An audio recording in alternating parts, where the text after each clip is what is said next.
Even when your plan goes awry, the best teams are still able to stave off defeat long enough to pull off an implausible play.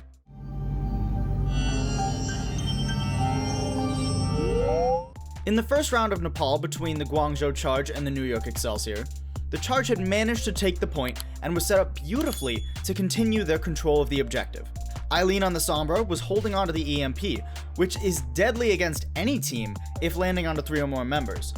The NYXL even have both a Symmetra and a Sigma on their team, which lose all of their shielding when EMP'd, both becoming relatively fragile.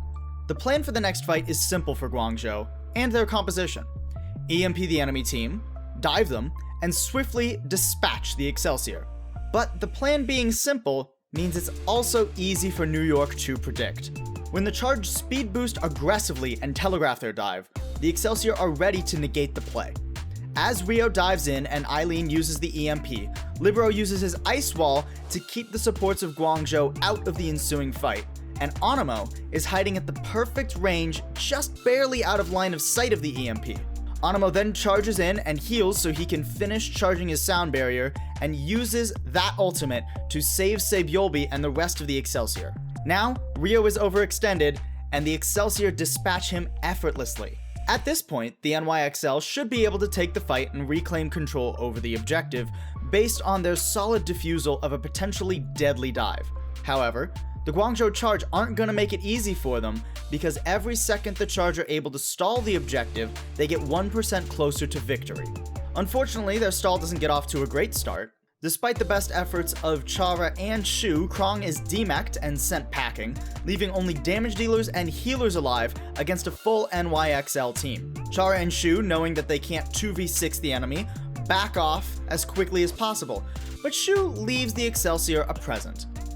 The Charge's Moira player throws out his damage orb, which, alongside his biotic grasp, deals a significant amount of damage to SBB, forcing him to run for the nearby health pack. Eileen, after retreating from the failed dive attempt, has beaten SBB to this position.